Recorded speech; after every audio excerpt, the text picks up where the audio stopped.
Good morning, everybody. Thank you for joining our Purple webinar hosted with Cisco.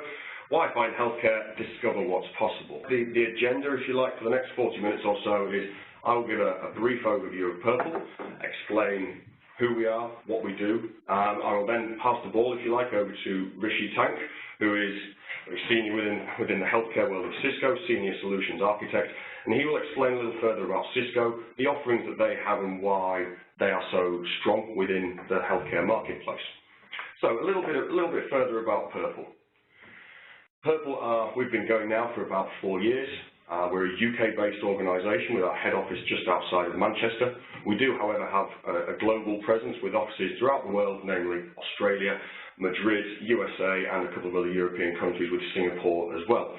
As you can see from the slide deck that we have currently, there are currently 73 countries running the Purple platform. That doesn't mean the whole country is running Purple, but we have a presence there or we have clients there. The figures that we're showing you here are pretty much top-line figures. 52.5 million seamless reconnections. I will go on to explain a little further what I mean by seamless, but the important message that I'd like to show here is the, excuse me, the 28 million meaningful messages. Now, what is a meaningful message?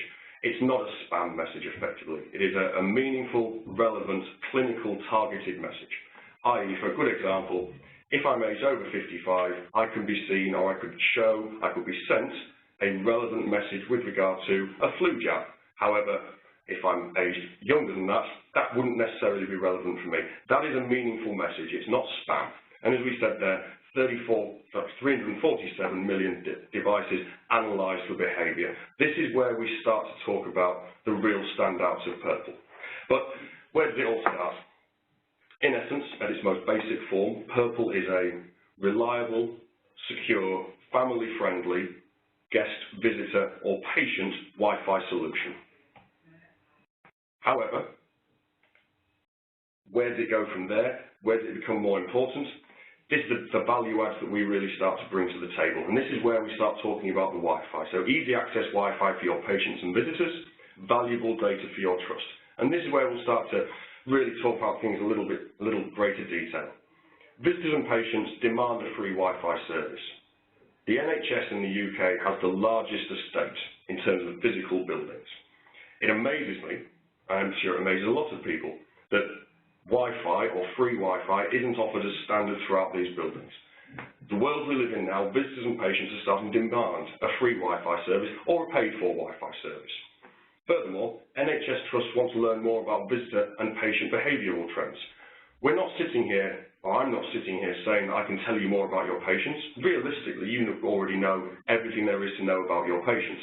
However, the visitors that come on site, the transient footfall, the health of the wider community, we can give you a lot more insight into their behavioural trends and what they're doing on site, where they're going, and the sort of activities that they're undertaking.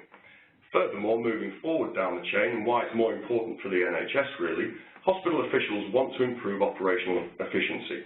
And what do I mean by that? A good example of that would be, for example, if you're talking about an emergency department, one of the biggest stresses that really hit home to me is when talking to NHS trusts throughout the country is there are a lot of unnecessary visitors to the emergency department. So how do you then start communicating that message to the wider local community? You can explain to them that the emergency department is not the relevant place for a flu jab, for an example, that they should be going to the GP surgery. As soon as that message starts to get across, fewer people will go to the emergency department. Therefore, you start to reduce the stress and pressure that the emergency department's already under, that the staff and the carers are under, and then that starts to improve operational efficiency. And as you can see here, in our mind, Purple is quite clearly the solution. So, I wanted to show you very quickly our access journey, or the onboarding process, i.e. how visitors or patients get onto Purple, get onto the Trust Wi-Fi.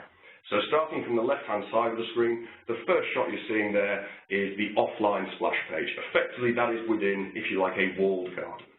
So this whole process is completely owned and bespoke by the Trust.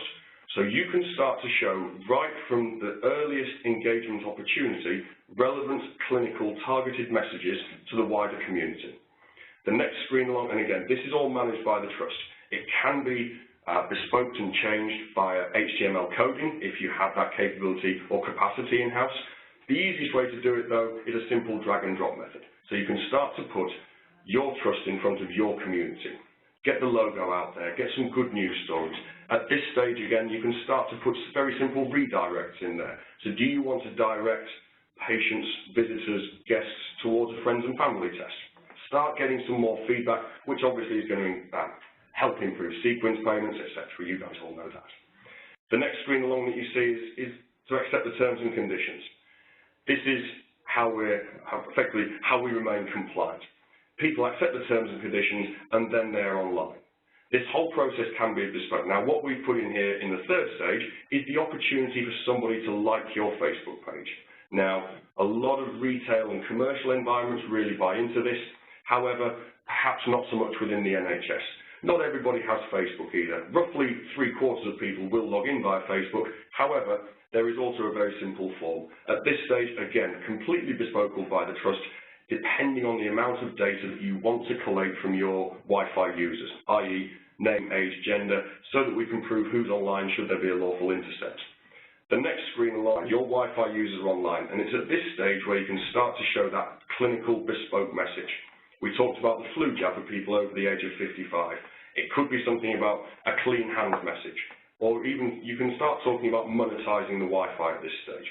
The vast majority of NHS trusts throughout the country have concessions downstairs, either a Costa Coffee or a Marks and Spencer's. Other retailers are available. However, you could start talking to Costa Coffee and say, we can show a 2-for-1 on lattes to every Wi-Fi user that walks through the building. However, we will charge you for that privilege.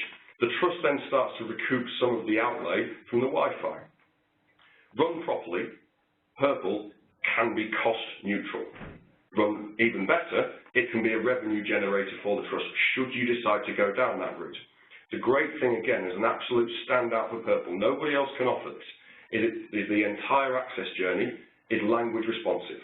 What I mean by that is, automatically, whatever language the Wi-Fi user's phone, the browser is pointing towards, this access journey will automatically be translated. They don't need to select from a drop-down box, it's automatically done for them.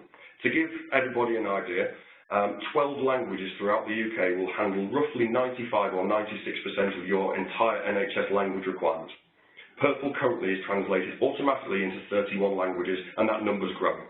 The access journey, again, is device responsive, so should it be a tablet, should it be a mobile phone, the key clinical messages that you're looking to get across to your wider community will be rendered, and it all looks nice and smart and pretty. All data that we collect at this stage is owned and managed by the Trust to do with as you see fit. Purple don't have access to that data. This is owned and managed by the Trust.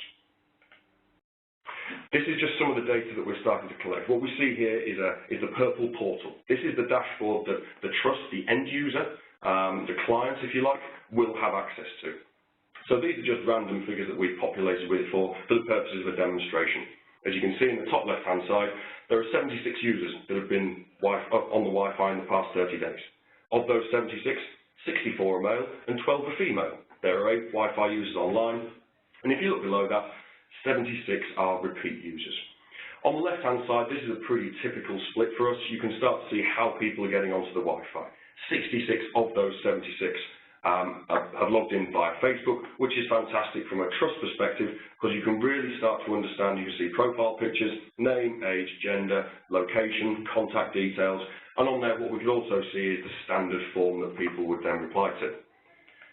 Also within the portal, you move on to the next page, excuse me, and this is where you can really start to drill down, understand who's on site, what the transient footfall is, and who your Wi-Fi users are. Now, why is this important?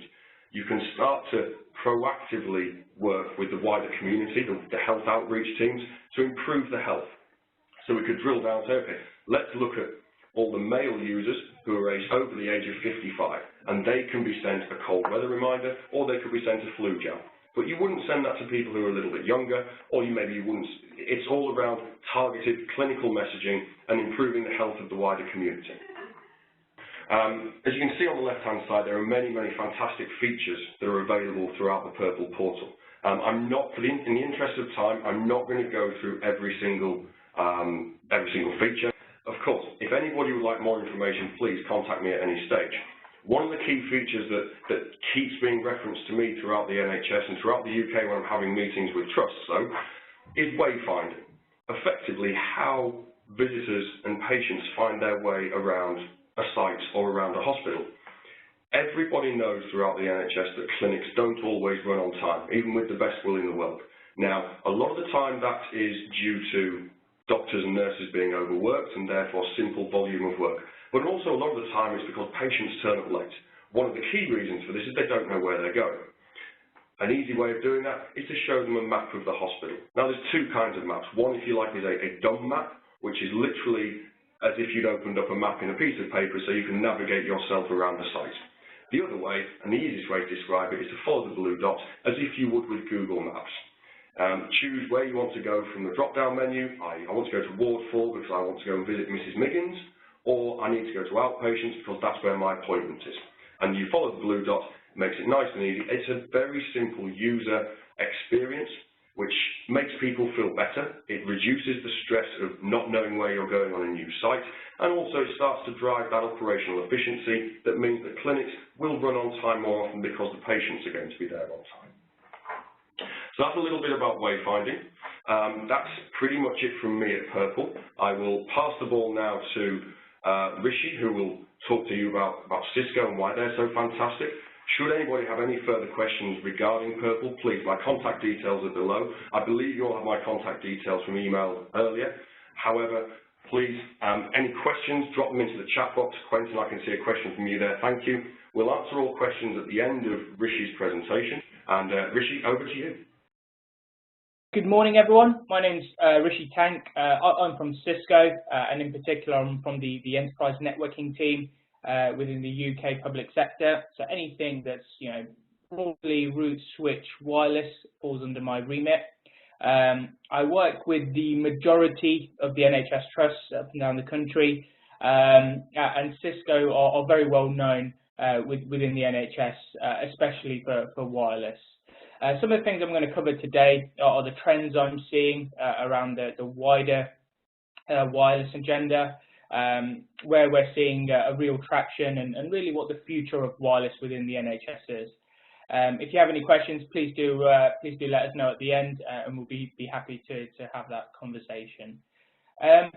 So one of the first things that we see is that patient experience and satisfaction is something that comes up time and time again.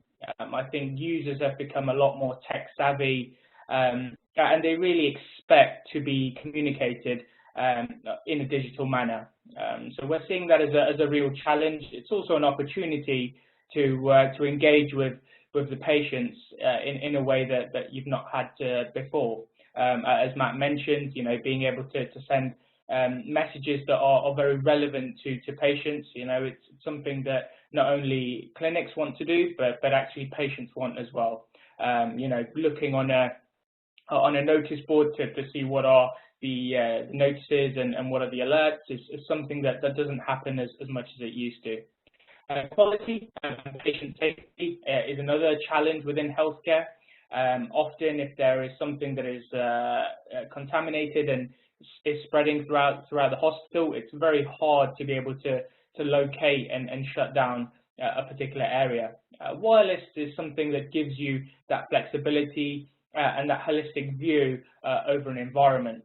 A lot of devices now are connected, and not saying that wireless can replace and be used as an all single source of truth, but it gives you a rough idea of the areas that people have been walking in and out of.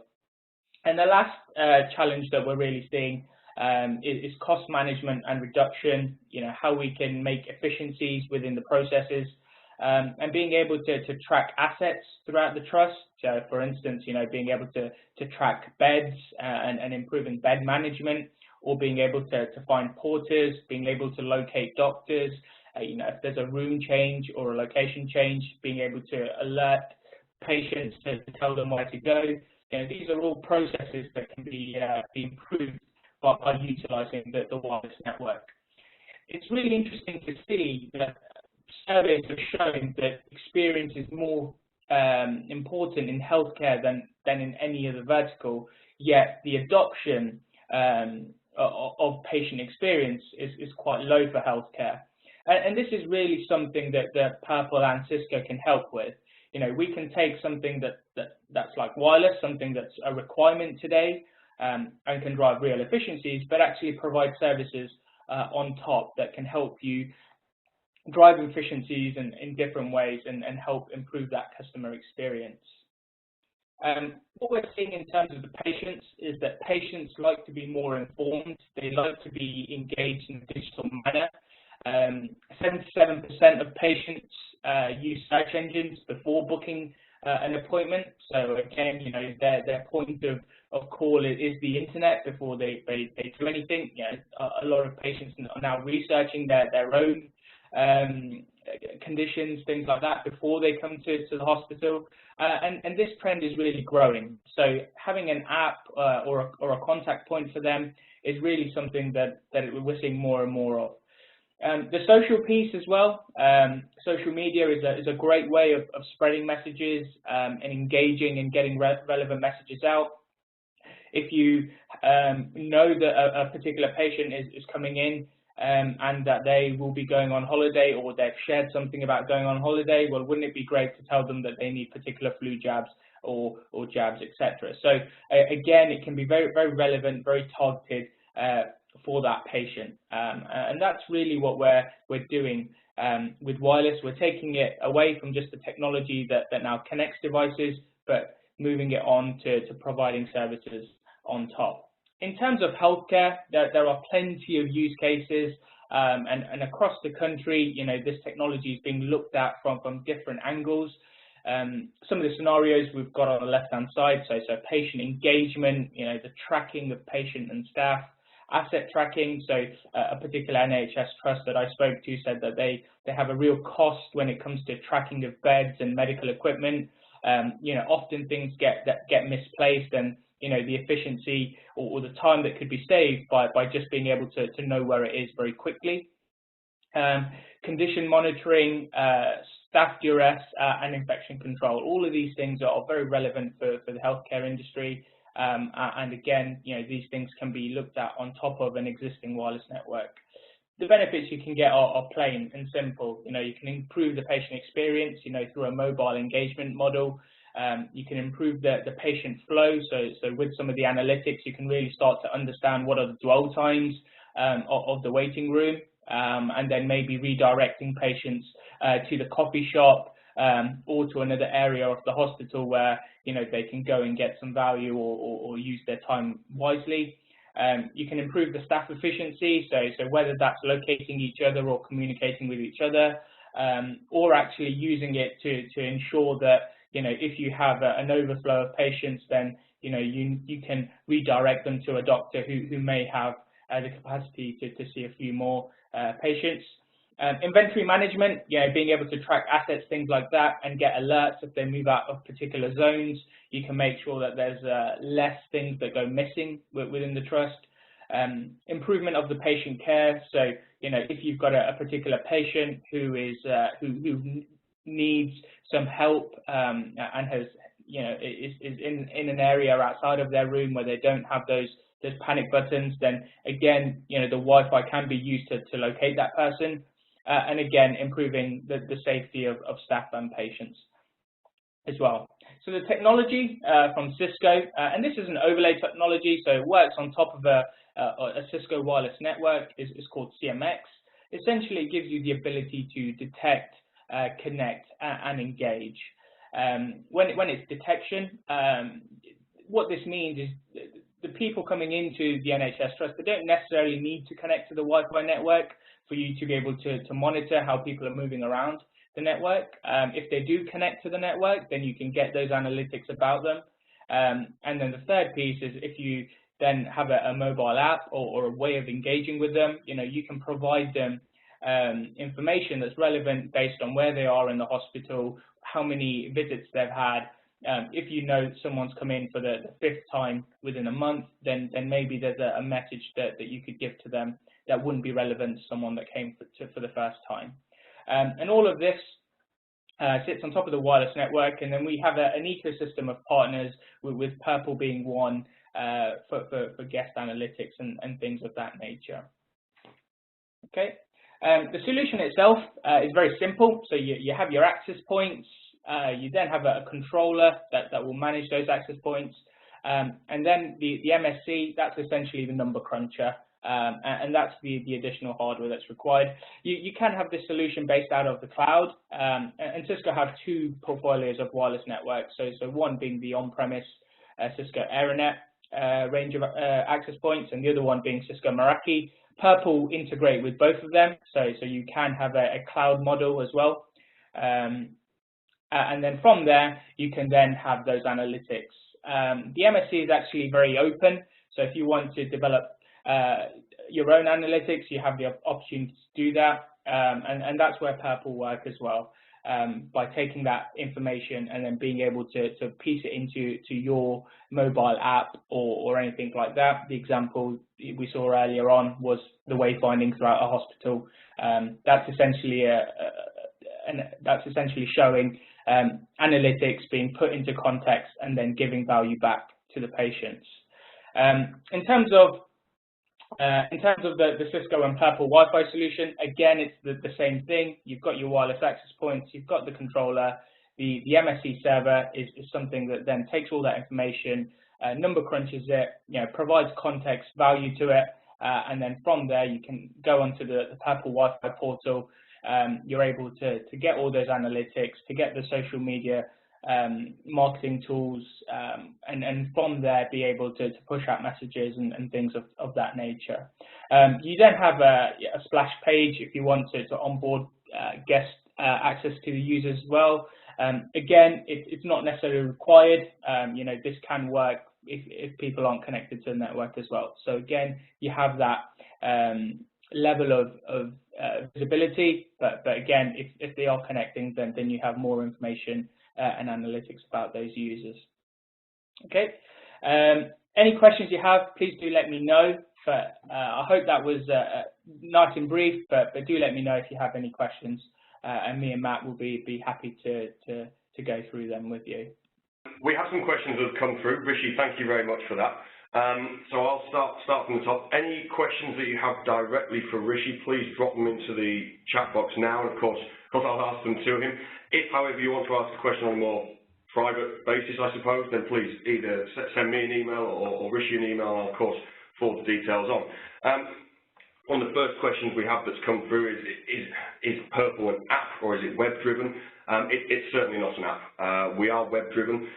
Purple is a software-only solution. We're, I suppose, a natively integrated Cisco software solution. It's a very simple redirect from the existing Cisco infrastructure that I'm sure many of you have. Every feature that we've talked around, so the wayfinding, for an example, that's not an app either. That's also part of the Purple profile, if you like. We have a number of questions through. Is it possible to charge our patients if they want to have some streaming capabilities, for an example? Yes, absolutely. It's entirely trust dependent. It depends how you would like to view it. You can charge patients either by speed, by time, i.e. if you want to give them the first hour or 4 hours free and then charge them for incrementals, or if you'd like to charge them for streaming capabilities, for example. If you have Mr. Jones in geriatrics who wants to watch Channel 4 racing, then you can charge him for the privilege, if that's an avenue that the trust want to go down. And we can separate that out by zone. So again, you can specify certain wards, i.e. a paediatrics ward where children want to watch CBeebies or Peppa Pig, and you can give them that capability, but remove that capability for everybody else. One of the next questions we have is Purple available via the latest, or is it compatible, I suppose, the latest Cisco release? Yes, absolutely we are. Because of the close work that we do with Rishi and the guys over at Cisco, we probably find out about it before anybody else. We are compatible with firmware of 7.6 and above, so yes, absolutely for the latest one. We've also had a question through, Gareth, thank you very much, for 5 commercial or financial benefits to an NHS trust for implementing Purple. Now, it's a hard one really to specify 5, if you like, but to really start with, if you start with the implementation, because we are software only. There's no additional hardware required in a lot of cases. As long as the APs and the infrastructure is in place, there's no additional hardware required. Therefore, there's no costly implementation, and we can go live, if you like, in inverted commas, with Purple in a matter of days, as opposed to some other companies who offer a much lengthier and therefore costly implementation. A more generic answer, if you like, is in terms of cost and social benefits, is it's improved. We're not just talking about giving patients free Wi-Fi when they're on site. We're very much about improving the health of the wider community, and by collecting that data and sending relevant targeted messages, i.e. Mr. Roberts has been to A&E for the past, 4 times in the past 6 months.